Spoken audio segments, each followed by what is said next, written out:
Hey guys, welcome to this week's episode of Building a Business with Freddy Media. We have a very special guest, Hunter Richardson, the world's most famous car salesman's cameraman. Thank you for having me on. Appreciate you guys. Hunter, who did you bring with you this week? This is actually my co-star, RussFlipsWhips. He's kind of like the guy in front of the camera to my voice, basically. So, yeah. I can relate to that, Hunter. I think there's a lot of value with us behind the camera people. We bring a lot to the table. The coolest part about Hunter is like people that actually recognize his voice. Like, have I heard you before? And then he'll be like, I'm RussFlipsWhips cameraman. They're like, dude, that's exactly where it's from. You know what's interesting, like on that topic, I got to spend a weekend with Russ this weekend. And, besides my kids annoying him and climbing all over him and not giving him an ounce of rest, when we walk around town at this point, and Russ won't admit this, but he gets stopped constantly. Like if we're walking through, if we're walking through like the coffee shop in Neptune Beach, or we're out, in St. Augustine. We had people, when we were at St. Augustine doing the training at Hyundai of St. Augustine, people were driving up from Daytona and down from Jacksonville, and every phone up they got that day was like, hey, I'm interested in the Santa Fe. I want to test drive it. And is Russ going to be there? It was like we were. When I made the dinner reservation up in Pittsburgh for you all for the car show, and I told them that I needed Pokemon cards put in every seat, and that it was a content creators business dinner, they immediately knew who it was, which I thought was pretty funny. Ooh, the king really? of Pittsburgh. Yeah. You know what's funny? That Pokemon card joke came out of our first engagement with Rohrman. I think whenever Russ and I do a deal with somebody, we always kind of deal with a little bit of levity. Russ and I don't take each other very seriously. So we sent over a contract to do social media training, and I included a rider. And kind of making fun of Russ, I was like, we need a pack of Pokemon cards. We need a set of Legos, and we need a hotel at the Drury Inn. So, in the spirit of that, the Rohrman guys actually sent the rider one day, and Russ, it showed up at your house, right? Yeah, there was also like crayons in there, like a Batman Lego. Like, it was ridiculous. I think that's one of my favorite parts of our team is just how much fun it is every day, and not taking ourselves too seriously. Don't get me wrong, there's still really long days and we're definitely a startup, but we have a good time and everyone cares, and being able to bring in the parts that make you. Exactly. Yeah. I would say, Russ, we had Russ and I, spending a weekend together. Our favorite thing to do is training dealerships on social media. And that's a product that, Russ, Hunter, we all feel extremely confident in. And, we always come to the store with an idea, or Russ and I are always bringing funny ideas to the store. But, Russ and I were up late one night, and we were coming up with a concept, and Russ leaned over and he said kind of a joke. It was like it was kind of an inappropriate joke. And we were sitting there pretending if we could record it or trying to refine it. But effectively, we put it out towards the people at the dealership. We were like, hey guys, we came up with a skit. We could use your help refining it. And we were really just setting up the general manager to kind of prank him. Russ, can you tell a little bit about that? Don't tell the joke, but tell the process. Yeah, this is a video that will never be seen to the public. It is already scrubbed from everywhere. But essentially, it was last day of the month. Manager needs to know how we're going to sell a couple more cars, and he asks people in the room, and they just say the most wildest, off-the-wall answers on how they're going to sell more cars. Stuff that you would not want to portray to a customer is how you're going to sell more cars. And it was hilarious. And it was just kind of a prank because, the dealer principal of the dealership said to me, hey, Russ, we want to have fun. We want to push the edge, but nothing crazy. No inappropriate stuff. We don't want to make fun of people. We don't want to be sexualize people. We don't want to make fun of bad credit people. None of that. And this video kind of did all of that in one video.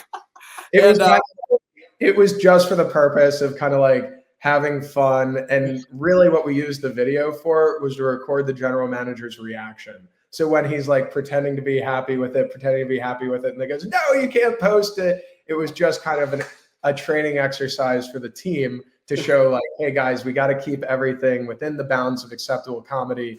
But it was one of the funniest pranks Russ and I ever did. And you saw the team really get behind it too. It's we made content that, was never going to get posted.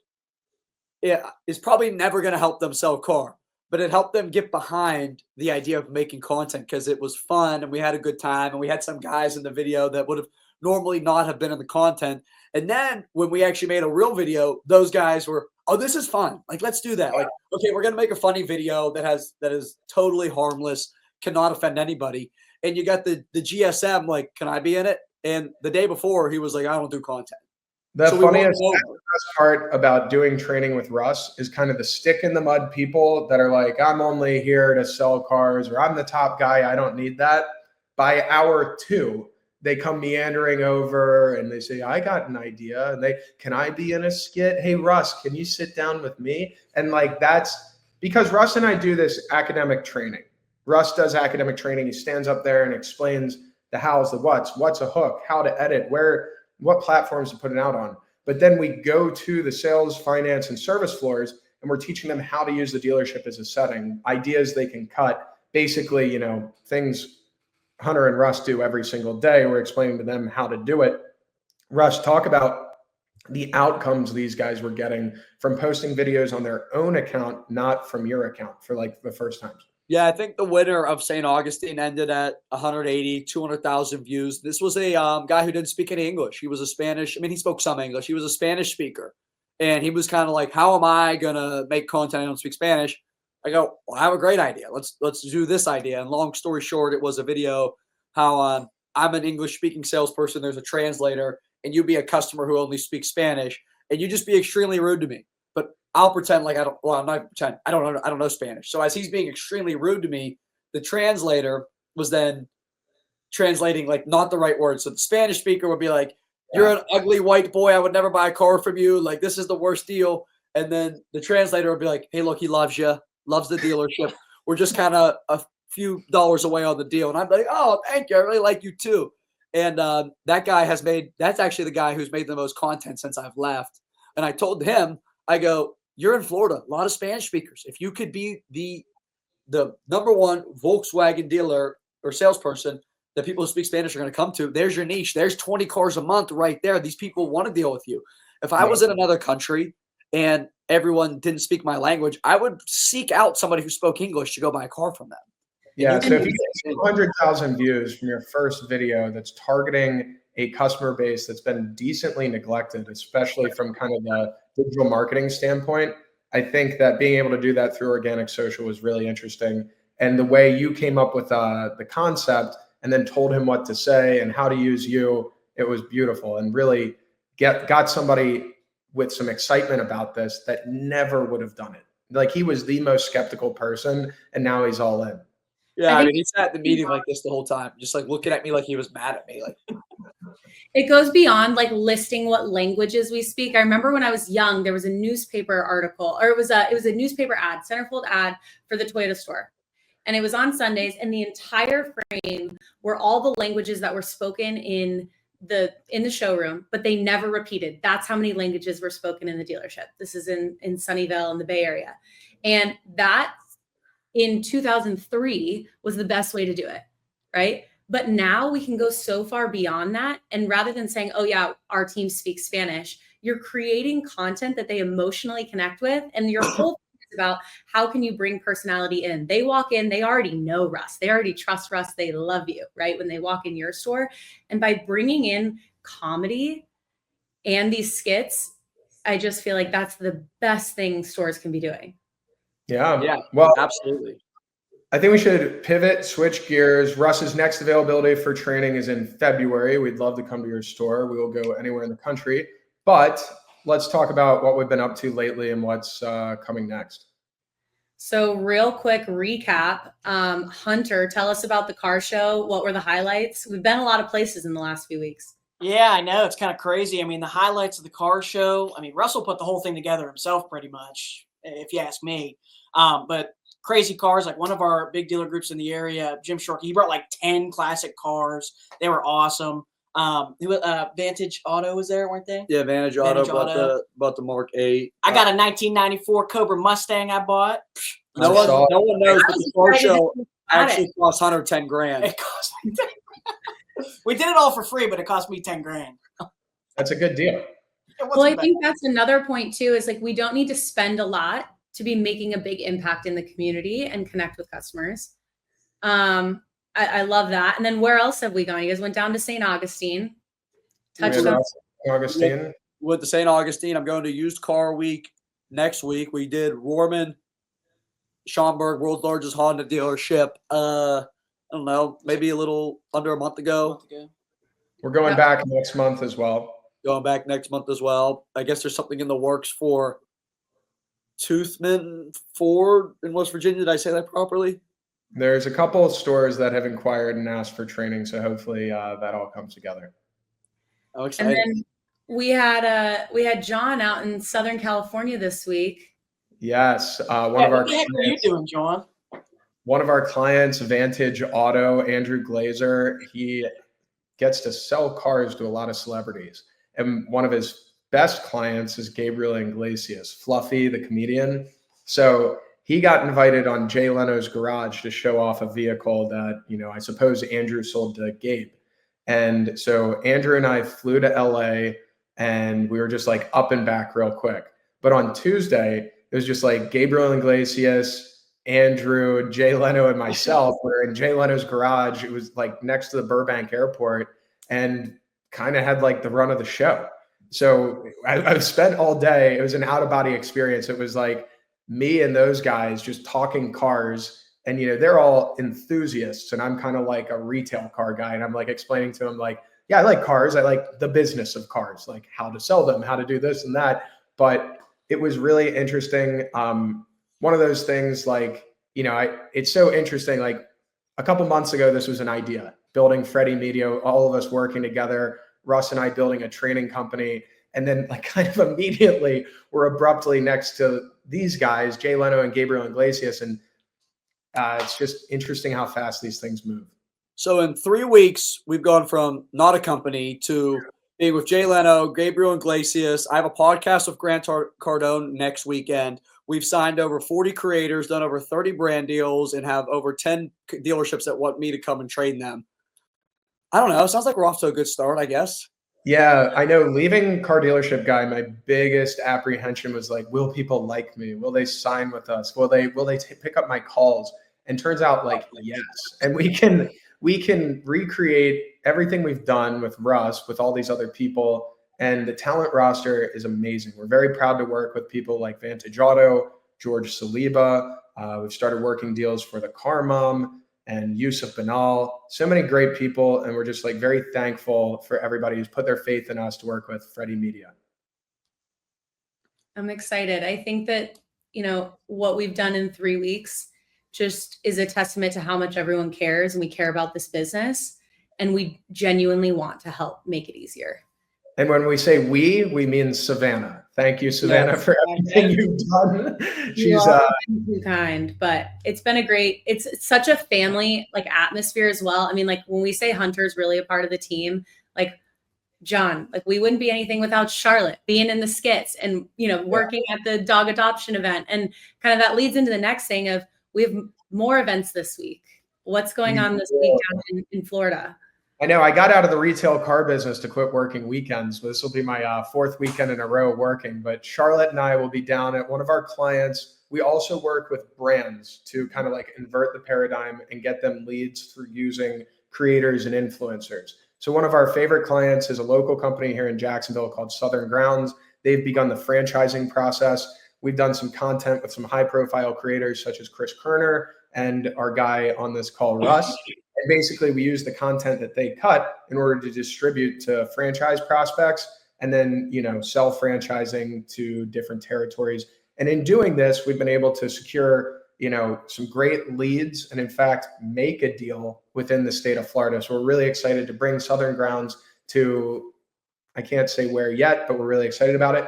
And then this Saturday, we're going to set up a table at the Neptune Beach location, promote it a little bit on social media. And then me and my daughter, Charlotte, will sit there and talk to people who are interested in franchising and, just tell them how it's been going, what it's like to own a Southern Grounds, and everything that goes into it. But that's a neat project. As much as we love working with creators, we like to invert it, work with brands and manage kind of their paid media engagements in terms of engaging the really high profile influencer that can drive inbound demand, as well as managing kind of an affiliate program for the people that may not require upfront payment would be very effective if they talked about your brand a little bit.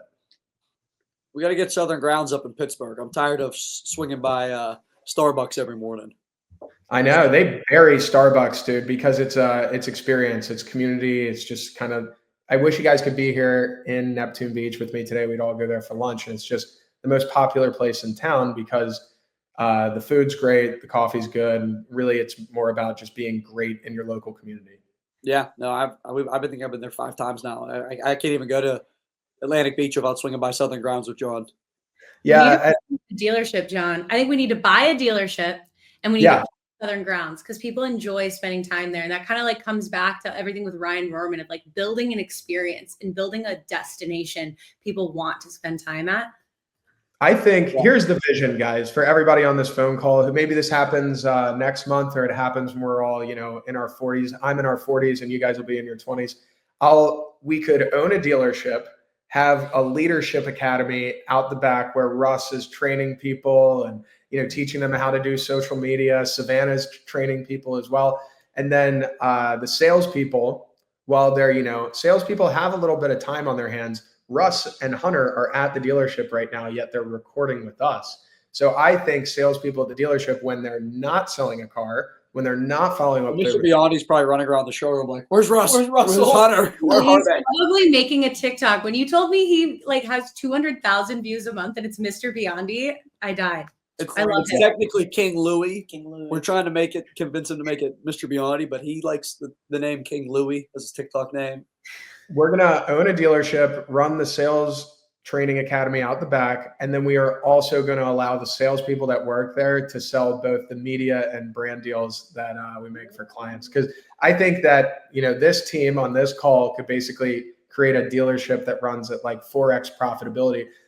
Step one, we never pay for advertising. Russ just sits there and goes, "Come and buy from me." And then maybe we bring a bunch of other influencers to come and work there, and we basically run the content house of dealerships. But that's a little down the line. But I think we don't even need a website.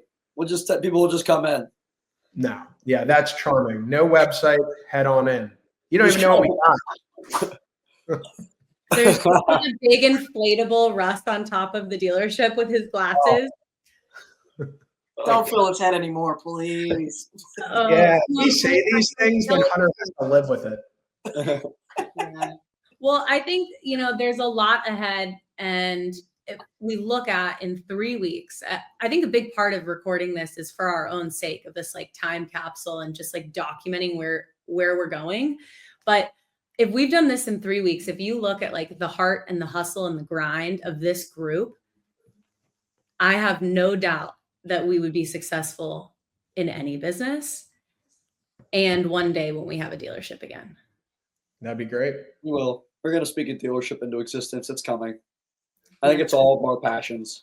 I'm very thankful for this team. We also have Noah on the team. We also have Arthur Carrion. We've, Jordan, we've kind of built the A team. Thankful for everybody. And, I do abide a little bit of the Nick Saban, don't celebrate too much. We're just coming out of the gates. We're trying to build something. That's why this recording is called building a business, because we're not there yet. But I couldn't be more proud of the team we've built and kind of the vibes that we have among everybody. Yeah, we're going to be filming an episode in about a year on our private jet or yacht. One of the two, doesn't matter, but whatever. Yeah.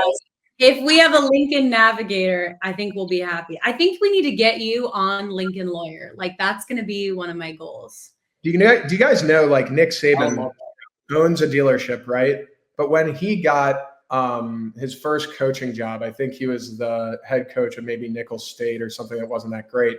And he said to his wife, "Hey, don't spend the money. These coaches get fired all the time." And his wife went right into town and she bought a $12,000 grand piano and she put it right into the living room. And he was like, "Don't do it. I could get fired. Da, da, da. We might be an assistant coach this time next year." Basically what Mrs. Saban, I think her name's Miss Terry, she's kind of College Football Hall of Fame. She said, "You know what, Nick, I believe in you. I bought this as a symbol to tell you how much I believe in you." And they still have the grand piano in their living room. and it was kind of like a testament to the faith that his wife had in him. So That's I love really Nick Saban. I think, Clemson football is the best. Nick Saban's the best of all time. And he's also a car guy. That's why Hunter spent half of his savings on a 1994 Mustang Cobra. That's right. The only way to make But the more cars are money, crazy. spend more money, and rise to the occasion. So let's do All it. I request is when we get our own dealership, we just need a grand piano right in the showroom. I'll do live music. That's all I request. Oh, all right. Yeah, book it. I love that. I think it's important for everyone who like hears this to know, like, behind the scenes, the amount of humility and respect that Russ has for other people, like making sure that everyone is so taken care of. We're talking about your daughter making $5 a day working the table at Southern Grounds. And he's like, well, yeah, I mean, of course, right? Like actually taking care of everyone. There is so much respect and humility there. So it's all jokes, but we've got a long way to go and so proud to be a part of it. So thank you. Awesome. Thank you, guys. Have a great day. Great. See ya. See ya.